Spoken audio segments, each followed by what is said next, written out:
Okay, what's going on, guys, and welcome to a brand new episode of Energized. Today we have a very special guest on the show.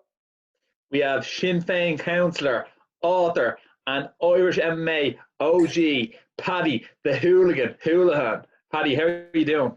Cheers, boys. I thought you were going to keep going there for a second. I've been known to give better introductions buffer, so I try my best. We've been racking them up, in fairness. Well, we do try. How are you getting on, Paddy? Good, man. Just in this madness, like everyone else. I think strange place for the world to be, isn't it? But it's kind of a nice place as well. I won't say that in a way that, like, I've seen so many nice things happening. People stepping forward, neighbours helping each other. It's kind of like the world stopped, and now people are like waving at each other and nodding at each other in the streets and stuff like that again. So there is like a positive side to the freezing of the world. But yeah. I think you can sort of look for a positive outlook on anything. I think it shows what people really care about. Their social media and stuff is probably a little bit less important, and like those closest around you are that bit more important. Obviously, Paddy, you're a councillor in your local area, so people probably look to you in these times of trouble. So, what's it like in your area, and what's the community feel at the moment? We have to say we're blessed with a good community always. They all, like, when the snow comes around, it happens. Everybody's always out giving each other a dig out. So I'm kind of blessed like that, So it kind of seems like everything has been going well around here, to be honest. We've helped a few people, obviously, with advice on when they lost their jobs and social welfare and all that kind of stuff. Helping people get forms printed. I have to print them in my house, stuff like that as well. So I've been printing forms and giving them to people, and you're just kind of doing what you can do, But at a time like this as well, it's you're limited in a way that we're all trying to abide by the rules and stay inside our houses and limit contact with people as well. But yeah, that's kind of what's been going down at the moment. No, brilliant, Paddy. Paddy, I don't want to go all politics with you, but I do have a question. Obviously, Sinn Féin won the general election by a landslide. It was one of the best voting outings I think that's ever happened in the country. First preference votes off the charts. Just a question for you. Leo Varadkar is now getting a lot of praise now with the current ongoing.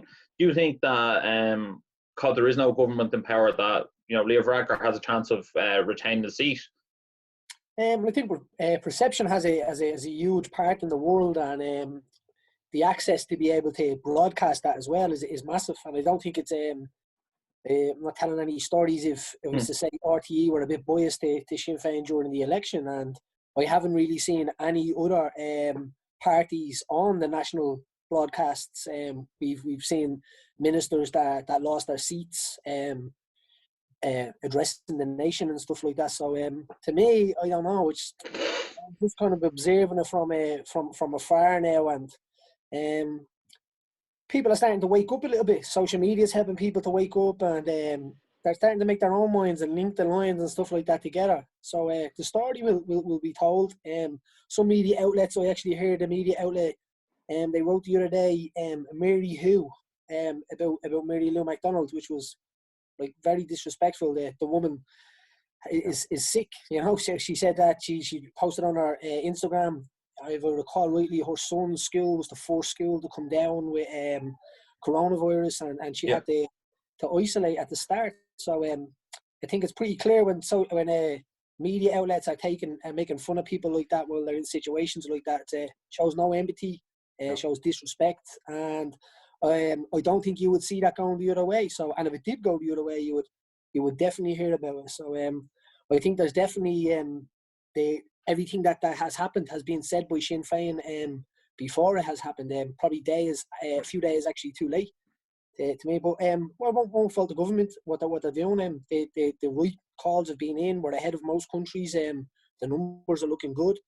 So, but I think after this, what they should have did, in my own opinion, everybody should have created a national party. We should have had true unity. I believe the word unity was used in the same sentence as accept. I don't think that works.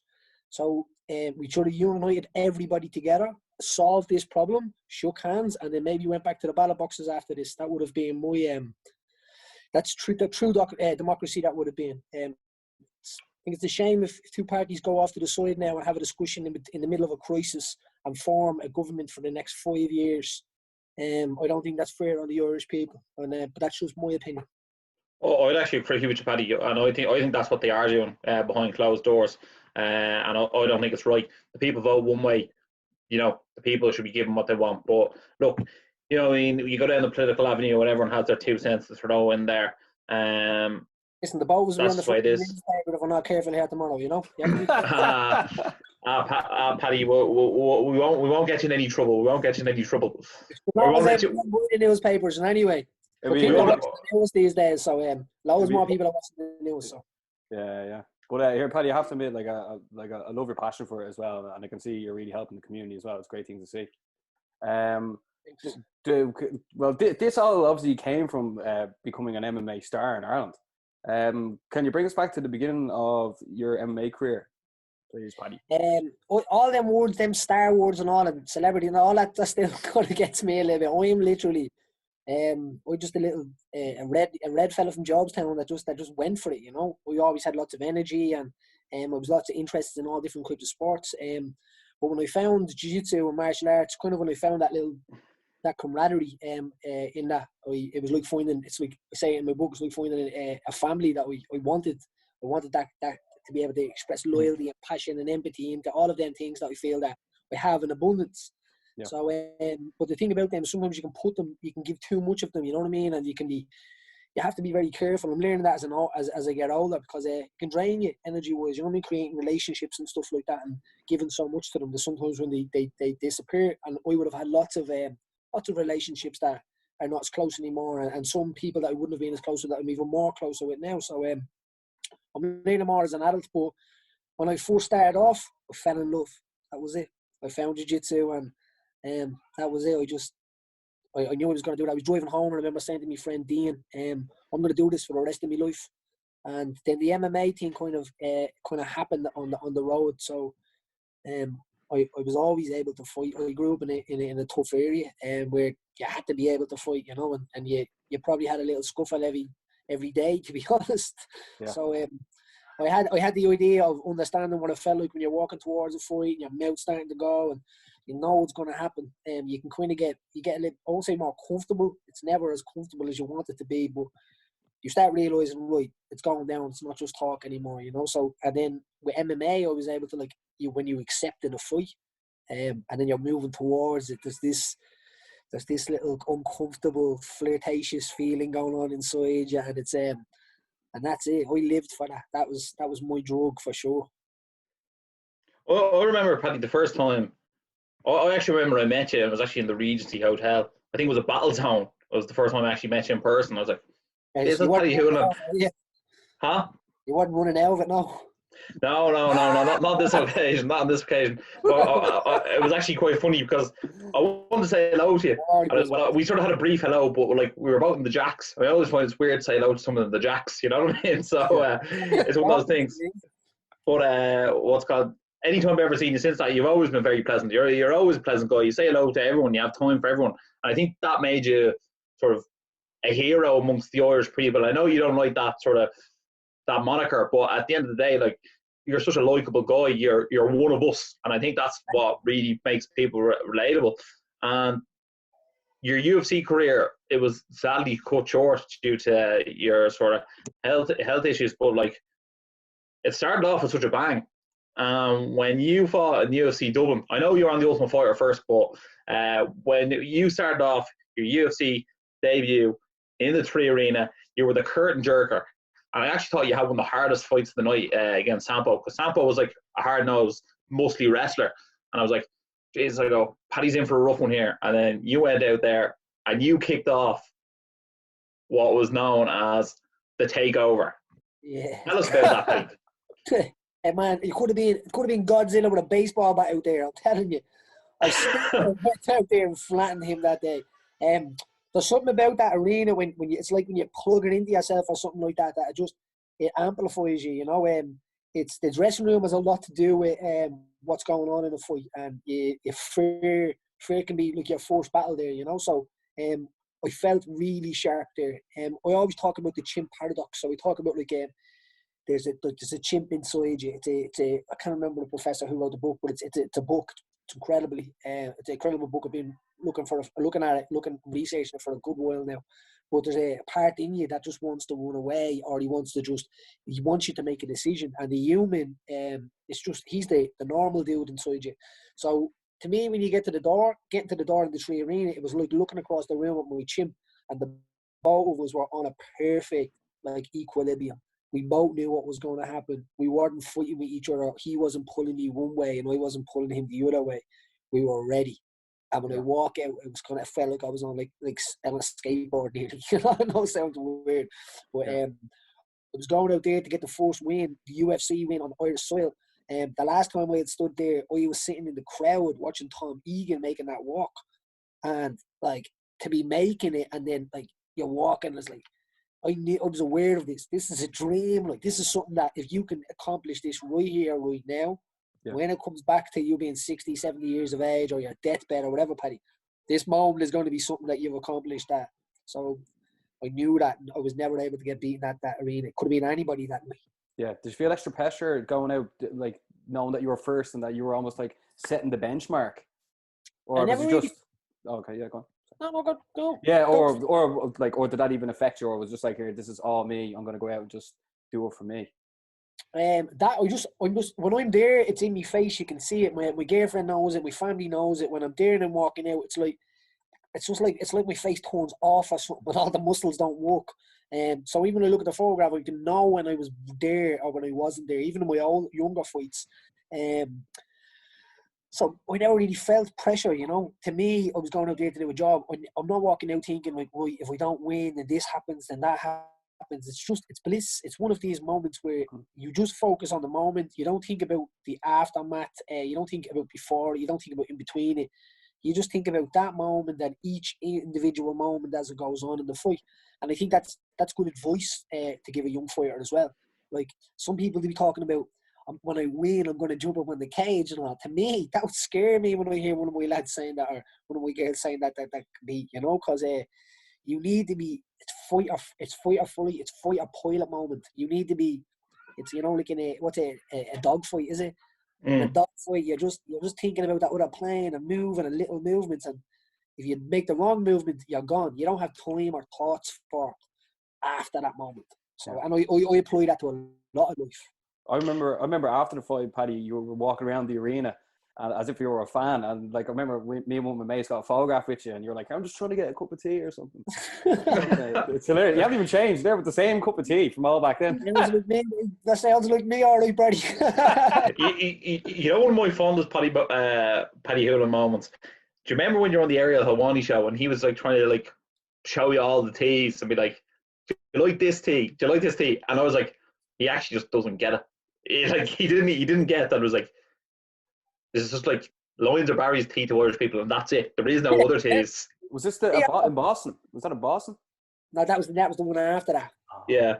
Okay, sorry. Yeah. He thought he was being so smart about it, and it was he's just going to say no to all these teas. When I did that about tea over in the state, thought that was green tea that I was mad about. I'm I don't know green tea. I met a cup of green tea yet. Sure, why would you? It's Lions or Barry's, but that's a geographical matter, isn't it? Yeah. Lions for the Dubs and then Barry's for the country people. that's what they say. I'm down for whatever I have to say. We've never really disclosed that, but we drink a Barry's or the Lions, but I'd rather a Lions, to be honest. When you're away, you can taste the difference, can't you? But you know what, Paddy? I used to be all about the Lions, but then I find out Barry's is actually an Irish product, an Irish owned, and then Lions isn't anymore. I've heard this. I was trying to get a spot. The ages I was. Yeah, so I drink the Barry's now. I was barking up the wrong tree. I think I sacked them myself, to be honest. McGrath's as well. See that McGrath's tea? Yeah, that's not bad now. That's not bad gear. That's all right now. Is that a cube or a triangle, is it? That's a bleeding oxo. That's an oxo. No, the McGraths are circular tea bags, aren't they? Yeah, they're out Aldi and little. Yeah. Okay. Yeah, Paddy, they do the job. Paddy, here, I have a question for you here, right? What way did you make a perfect cup of tea? Because myself and Ross making two separate ways, so one of us needs to be sent to jail. Yeah. It's a mad thing. You're the second person to ask me that today. All right, so how do you do it, Paddy? I woke up, I had a message on my phone this morning. It was like, how to make the perfect cup of tea. I swear, I'll find my phone. I'll play it this here. Paddy, tell us what way do you make your tea? Boil the kettle. Yeah. Yeah. Put the bag in the bottom. Yeah. Pour water on the bag. So you got to wet the bag. Yeah. Right, and then you put the sugar. So I take 1 tablespoon of sugar, heap of it, and I pour it into the hot water because it melts on the way down. And then the milk lasts. Then I would store it. Yeah, if you put the milk in front, first, you just go straight to jail. Hold on. Do you pour the milk in with the tea bag in it? It's called infusion. Yeah. See. And then you give it a little drop of milk, and you watch it. It's magic. I used to put videos on my Instagram of it. It's magic. Tell me tomorrow. It's called infusion. I said to Ross, he makes it with he pours the milk on top of the rest of it, but I take the tea bag out and then pour the milk in. No, so what happens if you pour too much milk in? Oh, yeah, he needs to go to jail anyway. No, it's manky. Wait to hear this. Put your sugar in after the milk and the water, or you put your sugar in with the tea bag and then do it all together. Whatever. Keep it clean, Paddy. Keep it clean. Paddy, tell us this. How did the book come about? Was that something you always wanted to do, or did someone approach you with the book idea, or what way did that go down? The Hooligan, available online from Eason's right now. Listen, I'm not just saying, but like that, like when I read that book back, I was like, holy shit, that's a cracker. What I wanted to do was make a good book, you know what I mean? I didn't want to have a book that was just like, I've read books where you're like, you could have not read that, you know, but I wanted to make a book that like where you read it and you put it down, you were like, we're going to need to tell him, like, that's a good book. And like some people, the main thing was to make sure that people could understand that anybody can do it. My story from the start, if you read it to the end, it's like, right, if you start above that, you have no excuses. You can make it. You know what I mean? And that was a huge part of it. To be able to, like, I know it was me as a kid. I used to have this little insecurity in me. Maybe we grew up in a single parent household, you know what I'm saying? But I don't know whether stuff comes with that, you know? You miss milestones or something, and you can feel a little bit, I don't know, insecure at times, and that can go into your adulthood. I used to be real particular about my clothes as a kid. I used to make sure my clothes were always fresh and like you know what I mean. I tried to keep I used to wash my hats with toothbrushes and wash my runners and stuff like that and all. And if somebody said to me like the state of your runners, you scruff or something, that would hate me. Yeah, do you know what I mean? Yeah, I don't know, and I don't know why, but I don't know whether that's still around as kids now. It seems like it's probably even worse because when I look at it now, I can really see it from the outside. It's like, you know, you can recognise it. So we kind of want I think everyone's going around with like the Gucci gear now and the Canadian Goose jackets. You know what I mean? But that's camouflage in a way. You know what I mean? It's for what I'm saying in a way. I was kind of different, but Gucci was. But I can really see that now. So you don't fit in if you don't have the gear, or like sometimes the clothes make people feel good. And what I'm trying to say is that when I wrote the book, I wanted people to understand that. Look, I talk about that insecurity as a kid and how I could have understood it and grown past it. I wanted people that are probably in this moment now to pick up the book, read it, and go, "Oh fuck, that's me," and maybe realise that they're not on their own and they're not the only one that feels like that, you know. So that was the main target with the book. But the book came about with my manager from One Hit Management sat down me, him, and Richie Barrett from Pundit Arena, and we said this like Paul knows the story, the manager, you know what I mean? He was like, listen, you've got to do a book. Yeah, we've met Paul a few times. Lovely fella. Oh, Paul's bang on, I'm telling you, Paul's. No, don't tell him I said that actually. Put that out. Put that out. Paul's out for it. Yeah. So he sat down with Richie Barrett from Pundit Arena, and we just start mingling with the story. And then me and Richie met up for hours, like sometimes 6 hours at a time. And like we came up with a stack of like a story this size, you know what I mean? And then like you got to bring it all down. And then Gil came on board and published it and pushed it and stuff like that. And yeah, it was good. You know what I mean? It was a great experience. It's like we don't know, paid therapy or something like that. That's what Richie said. Yeah, it was good to get a lot of stuff off my chest and cleared up a lot of stories as well. You know, we cleared up a lot of situations happened in my life where I went left and stuff like that. So people are like, what happened there? But no one ever wants to ask you. And sometimes people make decisions based on what maybe they think. So it was good to iron out a few things and get off the chest, you know. Would that be one of your proudest achievements? Would that be one of your proudest achievements with the book? Like, I'm sure you have multiple ones. Nah, me two boys, man. Me two boys, and me proudest achievements for sure. The rest is all it's all bollocks, to be honest. You know what I mean? Outside that, there all is, you know. But it's a great achievement, absolutely. Look, I'll be dead and gone, and in 200 years, hopefully, some Holohan kid peels that out and, you know, reads it, and it's like the legacy goes on. My name goes back to like the year 200 in Ireland. You know, so we've been here for a while. And Paddy, come here, tell us the No Shame podcast. It's been a great business venture of yours. You've had loads of multiple like fantastic guests on the show. But who's your favourite guest you've ever had on the show? I'll have to correct you there. Business venture is the wrong word, because we have to this day took zero from the No Shame podcast. All right, we say no to sponsorships. we just rock on. It's me and Robin. So Robin's amazing. So Robin's the producer. He's the brains of the work. But we don't make anything from the podcast. The podcast was created to literally. Okay, terrible business adventure. Business adventure. Yeah. It costs me probably about 3 or 4 hours a week, you know, and it gives me a platform that not only that I can give to people that for charities, for all sorts of stuff. And some of these people that want to run, say, I don't know, 100 miles in 10 minutes or something like that, you know, we want to listen to him, we want to talk to him, you know. So that I've used fascination with that, educating myself with these people. So I'll be the first to say it, especially in politics, and also I don't know a lot. I'm a beginner in the politics thing, you know. Maybe I'm a blue belt now or something in politics, but I try to get people into the studio to educate not only me but other people, and to open out discussion. It's hard to have discussion these days. It's the rarest thing possible around now. You can't have discussion. That's right. So to have discussions where I don't know what's going on sometimes in my thoughts. We have 10 thoughts going on. You know, look ourselves and you're like, what do I think of that? And I have the ability to change my mind. So there's times where we've had a view and then someone has said something to me and I'm like, you know what?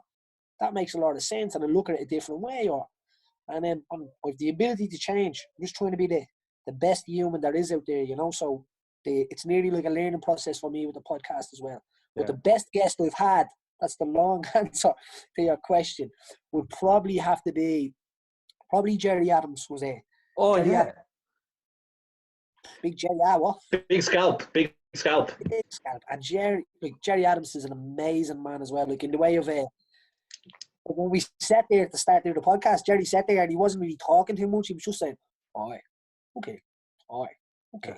Me and Robin were a little bit nervous because we were thinking, this podcast is just going to be like, "Oh, you okay? You know what I mean?" Yeah. And start, bang, Jerry starts going telling storytelling. You know what I mean, in a way. So that's what the Irish are good for, isn't it? That's what we're known for. I won't say the second best guest I had, because we've had loads, and there's some amazing ones in there. But I had a guy named Muta on, so Mo out of the Outlaws. So he used to roll with Tupac back in the day, you know. So he was came up with Tupac, telling the stories about like Tupac called him into his room a week before he died and put all his jewelry out on the table and said, "Pick anyone you want, Mo." You know, there's actually a thing on my Instagram which just shared as a story part from it. Mo's parents were killed when he was a kid, when he was in the house, so they were murdered while he was there. And him and his brother were left there in the house for 24 hours with his parents' bodies. Jesus. So he was really something. Now he's had to convert into Islam now, and he's one of the most inspirational lads that you'll ever talk to. He has such an insight, you know what I mean? And like, I'm not really religious at all, but sometimes he posts some stuff up, and I'm like, you know what, that little way of life of what he's just talking about there. You can see how the goodness shines through that, you know what I mean? So we can see where it comes from in him. Yeah. He was another amazing guest. Yeah, he was good. Yeah.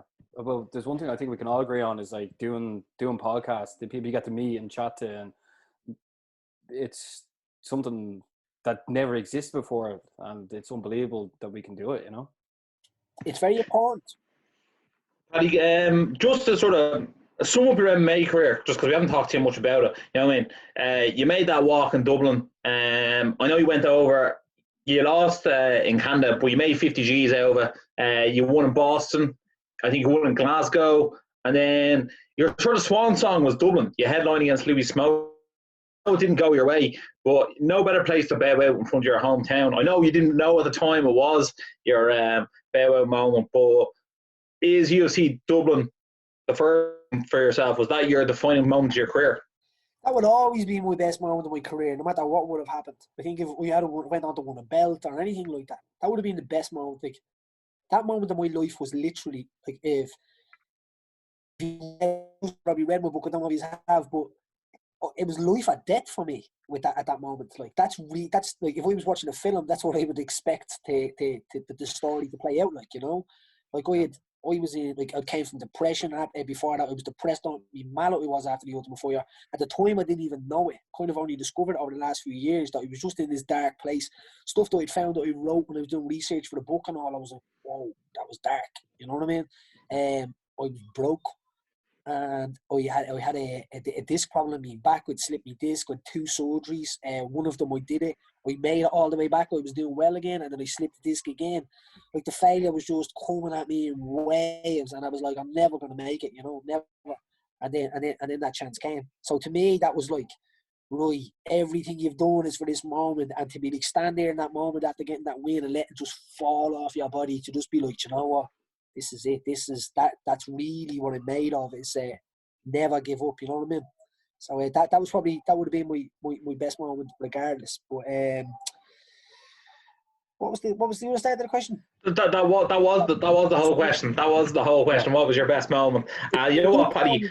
The last double moment where it came to a main event and stuff like that and all. I just went into fight. I loved fighting. That was it. Like, to me, I wasn't really thinking about the results or the opponents or anything like that. I was just going for it, you know? Like, bite down on your gum shield, roll up your fists, and you get to fight someone legally. Like, it's amazing. In fairness, Paddy, that sort of sums up the character you are. I mean, like, you're such like a blue collar guy. You work hard, you care about those around you, and like, that's why the people of Ireland love Paddy the hooligan. Cheers. But when you are doing that, sometimes people that do that, they come across with a tough attitude in a way, like, where, I don't know, like, so say Clay Guida or Diego Sanchez or something like that. I wasn't. I was trying to be clever as well. You know what I mean? I wasn't going in there just to stand there and bang to you drops. I was going in there to outsmart you. You know what I mean? And put the chess player. Yeah, and choke you. You know what I mean? And that was it. To me, if you choke someone, that's it. It's done. We had Ian Gary on our podcast the other night. Do you know Ian Gary? He's in Cage Warriors. Yeah. He was saying that, like, if he was like, the knockouts for the fans, but he was like, if I can actually choke someone, that means I'm better than them. So he always prefer getting submission. I think it was Eddie Bravo said this in a way of it. Was Eddie Bravo? Maybe I'll be giving him the wrong credit for it, but he said on a battlefield, the thing about jiu-jitsu is, the thing about boxing is, so you are karate sports or whatever, you drop someone and that's it. Like, it's over. But in jiu-jitsu, or in the submission kind of part of it, you've literally died that day.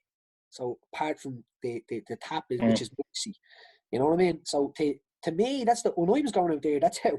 I know it sounds like mental, but I never knew whether it was going to be my last one or which way it was going to go. You know, I just knew I was in a place in my life. I already have a kid.